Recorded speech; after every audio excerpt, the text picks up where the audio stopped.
السلام علیکم، کیسے ہیں آپ سب؟ امید کرتی ہوں خیریت سے ہوں گے۔ جیسا کہ ہم سب کو پتہ ہے کہ ایران کے شیر دل بادشاہ شہید ہو گئے ہیں۔ جتنے بھی دنیا میں مسلمان ہیں، ہم سب کے لیے یہ بہت افسوس کی بات ہے۔ میری دعا ہے کہ اللہ تعالیٰ ان کی شہادت قبول فرمائے اور ایران کو فتح عطا کرے، آمین۔ آپ لوگ اپنا اور اپنے پیاروں کا خیال رکھیں اور ہمیں دعاؤں میں یاد رکھیں۔ اللہ حافظ۔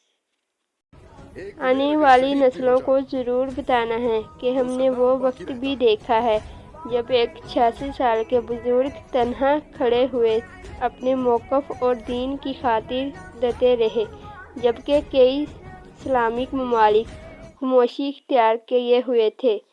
اللہ تعالیٰ اس عظیم انسان کی شہادت قبول فرمائے، ان کے درجات بلند فرمائے اور انہیں اپنی خاص رحمت میں جگہ عطا فرمائے، آمین۔